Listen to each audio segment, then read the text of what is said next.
Atalanta, le Real Madrid persiste pour recruter Ederson, le milieu brésilien en pleine ascension. C'est la première fois que tu passes ici, je t'invite donc à t'abonner, c'est gratuit, ça prend 2 secondes et ça fait plaisir. Merci beaucoup à toi. Le Real Madrid semble déterminé à renforcer son milieu de terrain, et c'est à l'Atalanta Bergame que les merengues ont trouvé leur nouvelle cible, Ederson. Le club italien, actuellement en tête de la Serie A, bénéficie d'une saison exceptionnelle, et le milieu de terrain brésilien y joue un rôle crucial. Cette montée en puissance n'a pas échappé aux recruteurs madrilènes, qui sont prêts à entrer dans une bataille acharnée pour s'attacher les services du joueur de 25 ans. Une saison exceptionnelle pour l'Atalanta et Ederson.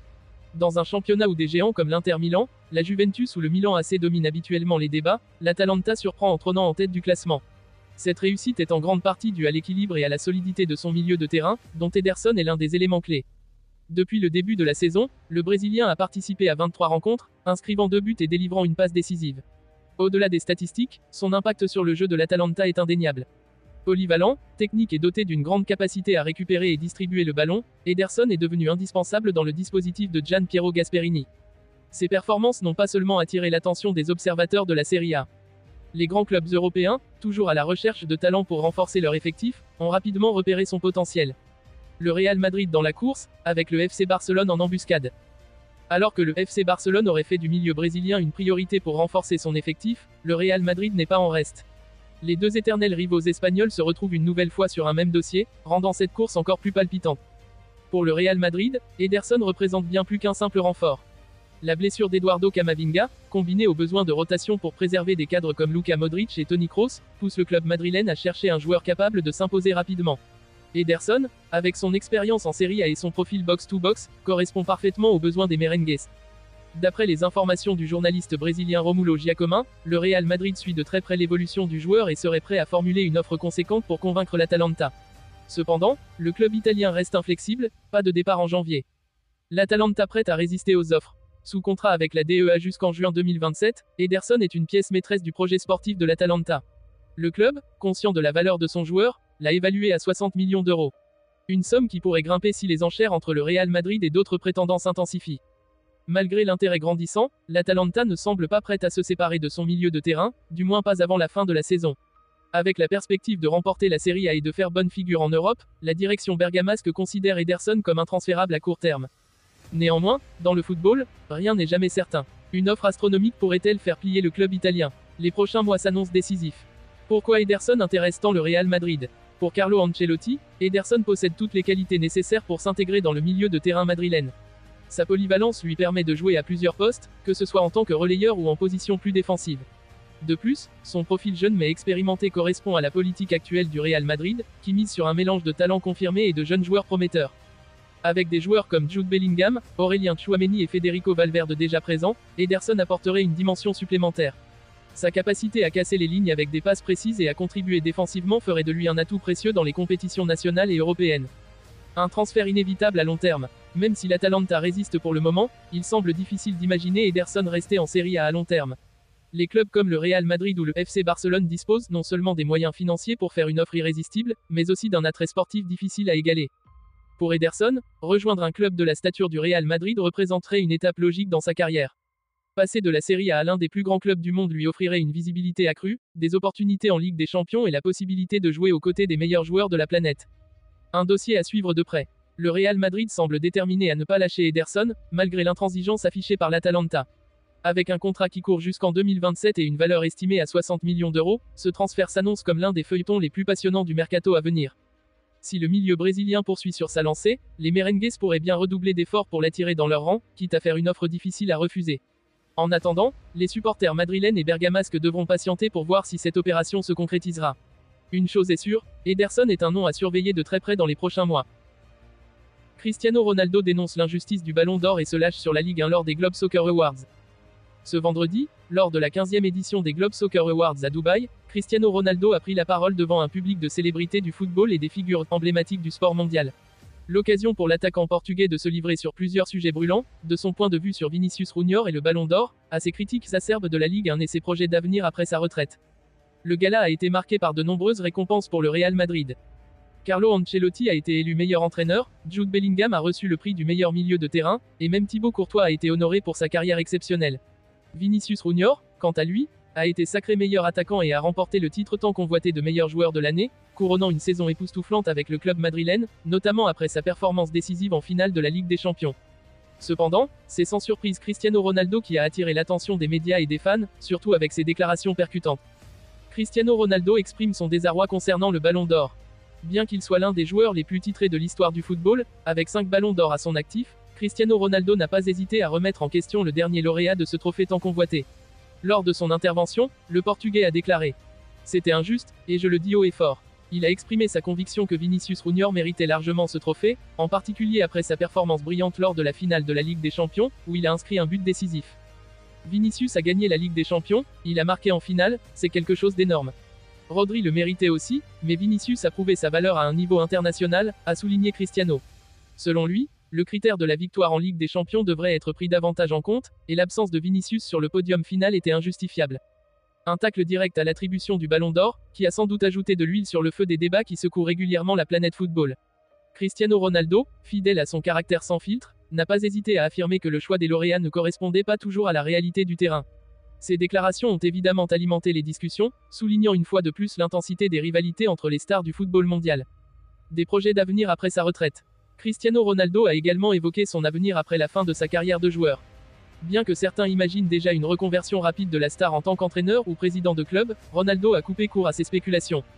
Je ne suis pas entraîneur, je ne le serai jamais. Je ne serai pas non plus président, mais je pourrais peut-être devenir propriétaire d'un club. Cela dépendra toujours du moment, des opportunités. Cristiano, qui a souvent été un leader sur le terrain, semble préférer un rôle moins public et plus stratégique dans l'avenir du football. Devenir propriétaire d'un club serait une suite logique à sa carrière brillante, un moyen de continuer à avoir un impact, mais sous un angle différent, plus axé sur les affaires et les investissements. Cristiano Ronaldo se lâche sur la Ligue 1 et défend la Ligue saoudienne. Ronaldo, bien connu pour son franc-parler, n'a pas non plus hésité à critiquer violemment la Ligue 1, et plus précisément l'absence de concurrence sérieuse au PSG.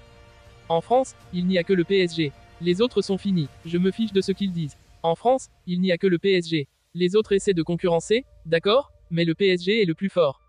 Personne ne lui fait concurrence. Ils ont les meilleurs joueurs, plus d'argent. Ce n'est pas un mensonge. Je ne comprends pas la surprise des gens. Une déclaration qui ne manquera pas de raviver les tensions dans le monde du football, en particulier en France, où l'OGC Nice, l'Olympique de Marseille et d'autres clubs tentent de se rapprocher du PSG, sans véritable succès pour l'instant. Le message de Cristiano est clair, tant que le PSG aura une telle domination sur le marché et des joueurs de classe mondiale comme Kylian Mbappé, Lionel Messi ou Neymar, il sera difficile pour les autres clubs de rivaliser. En revanche, la star portugaise a pris la défense de la Ligue saoudienne, où il évolue avec Al Nassr depuis 2022. Contrairement à ceux qui dénigrent le championnat saoudien, Cristiano a réagi avec fermeté. Il devrait venir jouer ici pour voir. Courir sous 39, 40 degrés, il devrait se déplacer et venir voir. Mais ne me croyez pas sur parole.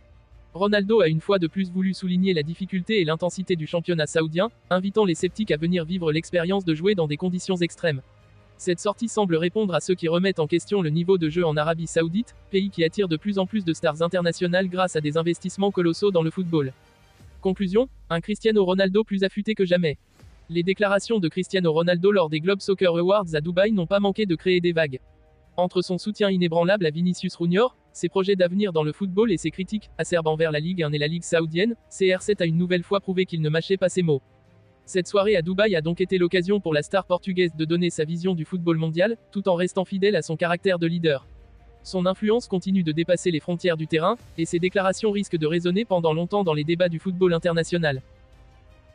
Le FC Barcelone face à un défi crucial, inscrire Dani Olmo et Pau Victor avant le 31 décembre. Le Real Madrid veut récupérer Olmo. Confronté à des difficultés financières persistantes, le FC Barcelone est à la croisée des chemins. À quelques jours de la clôture des inscriptions pour les nouveaux joueurs en Liga, le club catalan tente une opération de la dernière chance pour enregistrer Dani Olmo et Pau Victor avant la date fatidique du 31 décembre. Selon le journal Sport, la direction du Barça a élaboré un plan inédit impliquant un partenariat avec un fonds qatari. Ce dernier pourrait injecter 120 millions d'euros en échange de l'exploitation exclusive de sièges VIP au futur Camp Nou pendant 20 ans. Une solution complexe et risquée. Cette initiative, approuvée par le conseil d'administration du club, n'est toutefois pas encore complètement finalisée. Le fonds qatari a déjà signé sa partie de l'accord, mais le Barça, prudent, n'a pas encore apposé sa signature sur le contrat. Joan Laporta, président du club, préfère attendre 2 décisions cruciales avant de franchir le pas. La première est la résolution d'un procès intenté par le Barça contre la Liga, dont le verdict est attendu ce lundi. Ce litige, devant le tribunal d'instruction numéro 1 de Barcelone, pourrait influencer la décision de la Ligue concernant la validation de l'opération financière. La deuxième raison est la crainte que la Liga rejette cette transaction, comme cela s'est déjà produit par le passé avec d'autres initiatives du club. Une leçon tirée du passé. En effet, le Barça a déjà fait les frais d'un manque de clarté dans ses échanges avec la Liga. Par exemple, le renouvellement du contrat de sponsoring avec Nike, initialement jugé suffisant pour améliorer les finances du club, avait finalement été considéré insuffisant par l'association patronale. Cette incertitude pousse Joan Laporta à temporiser afin de garantir que cette nouvelle opération réponde aux exigences strictes du fair play financier. Un enjeu majeur pour les stars du club. Au-delà de l'inscription de Dani Olmo et Pau Victor, cette opération est également essentielle pour l'avenir de deux autres joueurs clés, Gavi et Pedri. Les contrats des deux milieux de terrain, figure emblématique du renouveau du Barça, doivent être prolongés officiellement.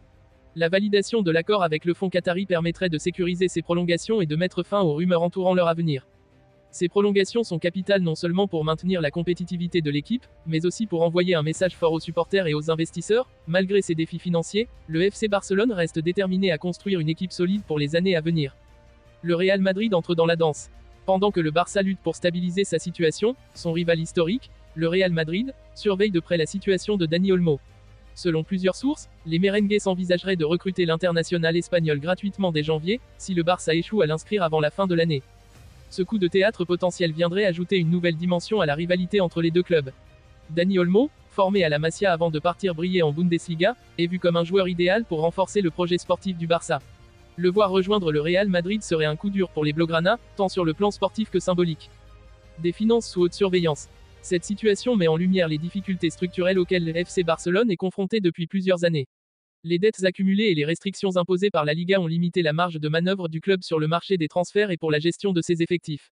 Si l'accord avec le fonds qatari est validé, il offrira une bouffée d'air frais aux finances du club. Cependant, cet argent n'effacera pas les problèmes à long terme. Le Barça devra continuer à trouver des solutions innovantes pour rester compétitif tout en respectant les règles financières en vigueur. Une course contre la montre. Avec moins d'une semaine pour conclure cette opération et obtenir le feu vert de la Liga, le FC Barcelone joue gros. Les décisions prises dans les prochains jours auront un impact majeur sur le reste de la saison et sur l'avenir du club. Si le pari est réussi, le Barça pourra non seulement renforcer son effectif, mais aussi envoyer un signal fort à ses concurrents. En revanche, un échec pourrait marquer un nouveau revers pour un club qui lutte depuis des années pour retrouver sa stabilité financière et sportive. La pression est donc à son comble pour Joan Laporta et son équipe, tandis que les supporters retiennent leur souffle dans l'espoir d'une issue positive.